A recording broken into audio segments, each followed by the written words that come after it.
Hi, today I'm going to talk about how I am RVing into my retirement.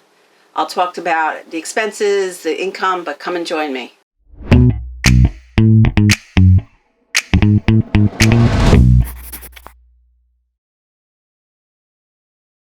Hi, I'm Korin and welcome back to our channel, RVing into Retirement.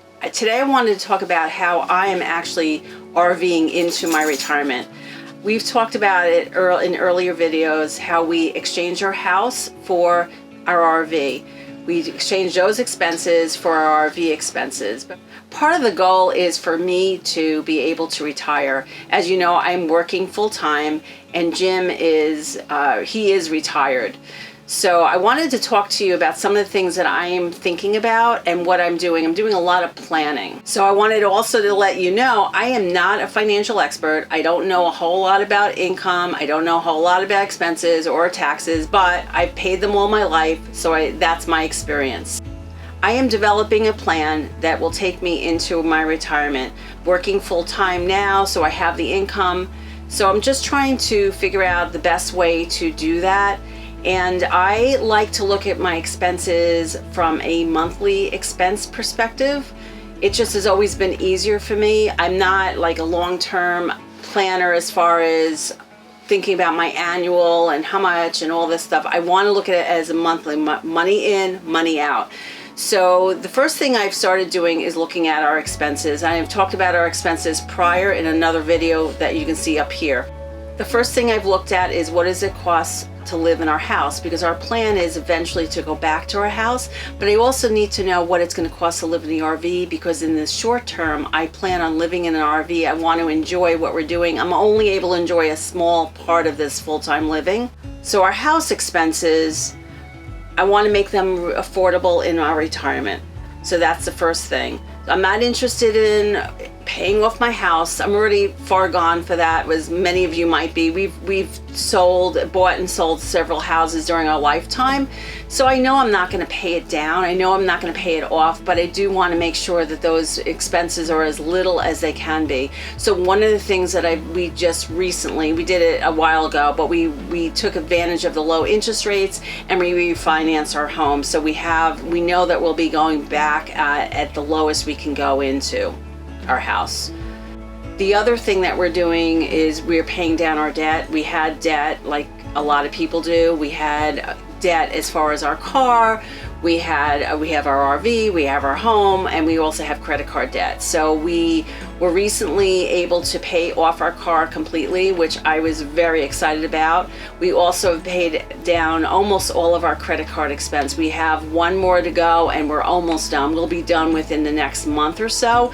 So that's a really big win, and it's amazing how much money you have when you don't have your debt. Looking at our RV expenses, we wanted to make sure that we're doing all of our updates and fixes now while I have the income. So as you know, if you've watched any of our recent videos, we've been sitting at the manufacturer of our coach for the last while. We're not under warranty or anything because we purchased an older coach, but we are having a lot of things fixed. We're having some upgrades done, and it's going to end up costing a bunch of money. I'm hoping that that's the end of the bunch of money that we have to spend, but that is one of the things that I'm planning on. The reason we are doing it is because I have the income to do that now. Of course, I will make sure that I have money in our budget for later on, and in savings and so forth, because we know that we're going to still have maintenance and things will still go. Another category of expenses that is really important are our medical expenses, and it's one that has been a little hard to understand what to do. Jim is 65, so he is able and eligible to get into the Medicare program, but we have obviously we're not doing it right now because I have coverage through my employer. So he will do that when I do retire. I, on the other hand, am going to end up having to do some sort of short-term solution because I'm healthy. I don't take any medication. It's going to make it, I think, rather easy. I don't want to say inexpensive, but it'll be rather inexpensive comparatively, because I don't necessarily need to go to the doctors anymore, knock on wood, a lot. But I do, I'm still going to do my maintenance and still go and do my preventative care. And also, I'm not concerned about dental very much. I am estimating that my cost will be somewhere in the 200 to 400 range. Hopefully, I'll know better when I get closer, because it's too early to really plan exactly what my expense is going to be, but that's what I'm estimating, again, because I just really need catastrophic. And as far as long-term care, because that's one of the things I worry about everything, but long-term care, if one of us were to need long-term care, we would use the equity in our home. So I look at that as that's kind of that solution. I do not need to worry about that. We have quite a bit of equity in our home, and if we had to, we'd sell it in the future. Next, I'm going to talk about income sources.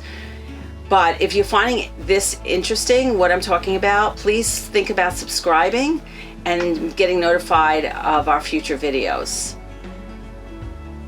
So now I'm going to talk about income.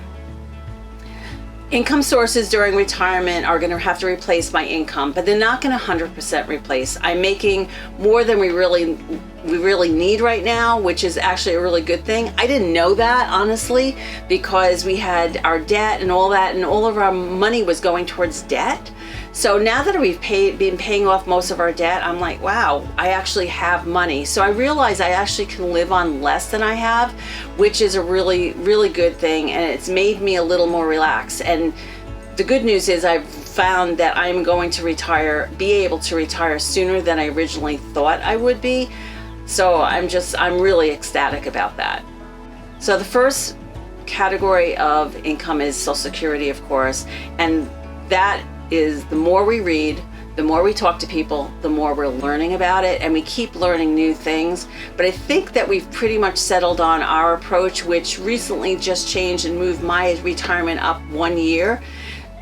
So I am 62, and I originally thought I was going to wait until my full retirement age to collect, and then I would bridge and all that. But Jim is 65 and closer to his max benefit.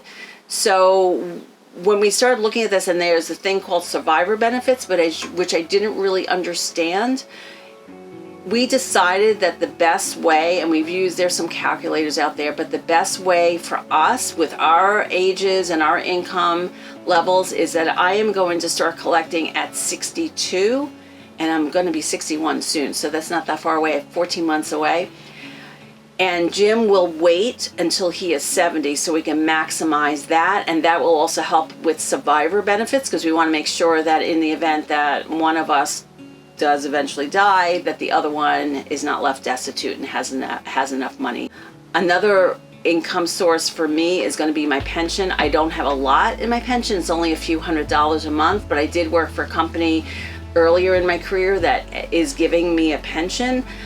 Started to do some research on that, and I found, and I just learned that you can actually take your lump sum, and sometimes, and I didn't think it was going to be true for mine, but it actually is, that you can actually collect more money from another if you take out an annuity. So we are looking at probably look at some deferred annuities that grow a little bit, because I don't necessarily need that right away, but we are going to probably do that. So that's another source of income for us. 401k, that's been a big one. That is my transition. That is my bridge to get me to full retirement, or to 65, or to when Jim can collect. It's that bridge. So I have recently, I started adding catch up probably about 1.5 years ago, but because of the debt and all that we had, I wasn't putting in my max amount. But this year I've upped it to the max amount. So the max is $19,000 that you can put in, plus $6,500 for catch up. So I am adding that. Plus I also have my employer's match, which is about 4% of my income. So it ends up being quite a lot of money that I can put in. That is all tax deferred. The other good thing about doing that is that I'm reducing my income, which is the highest now. It's certainly way higher than it's going to be when I'm in retirement. So I'm reducing that taxable income. You got to think about your tax brackets and all that, and it does make more sense. It makes a lot of sense for me to do that. Jim and I also have IRA, a checkbook IRA, or a self-directed IRA. That is what we had used to do some investing in real estate. We made some good money on that. We ended up selling our rental homes this past fall, and right now the money is sitting there. We're just not sure what to do with it. Although we've started to look at some annuity products. We're being very careful of what we look, because I don't really love annuity products, but I think for our comfort level and knowing that we'll have income to take us through retirement, that again, monthly expenses are the most important, monthly income is the most important to me. So I think we will probably take some of that and put it into annuities. We will not put all of it, we'll put a piece of it, and then we can always play it by ear and see what happens as we get into retirement. If we need more, we can take more, but we have that sum of money sitting there as well. So we'll have to end up moving that from our self-directed into individual IRA accounts, and that'll be another income source for us. And last, regular savings. We have some regular savings, and I am building that up now, again, because my income is more than I need now that we've gotten rid of debt. So I'm going to try to optimize my savings. That way I have that money. I'm also considering, next year before I leave, I'm going to get a bonus. What do I do with that? So I'm trying to do everything I can to reduce my taxable income today and increase what I can get in income later. The last thing I was thinking about is our taxes, as I've mentioned that a few times, but our income tax bracket right now is 22% plus. So sometimes we might run above that. So when you think about it, it's a lot of money going to taxes. I realized just recently that when I start looking at our income level is going to only put us in a 12% tax bracket. That's a lot of money that we get to keep in our pocket. So that again is driving everything I'm doing. So one of the things I'm doing also when I look at my income sources, I have all this on a spreadsheet.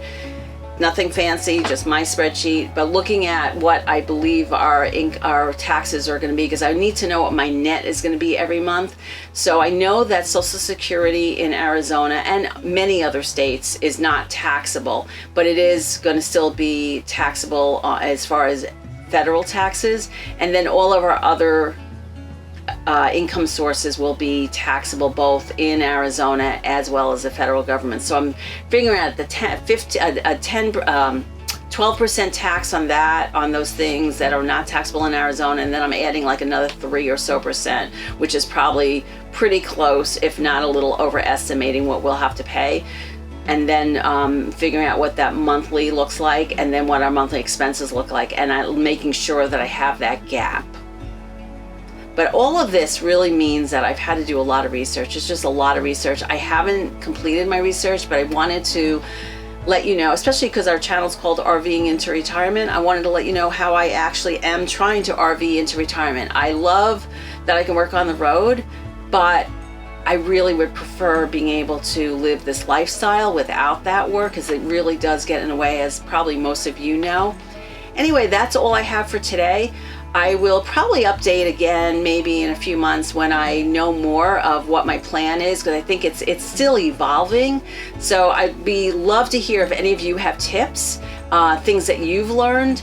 I've shared everything I've learned so far in this video, but I am always looking to figure out better ways, and there is so much that I don't know that I am open to it. So thanks a lot for taking the time to watch the video. If you want to see more tips of RV living and more about my journey into retirement, please click the subscribe button, and I thank you again. Have a great day. Bye.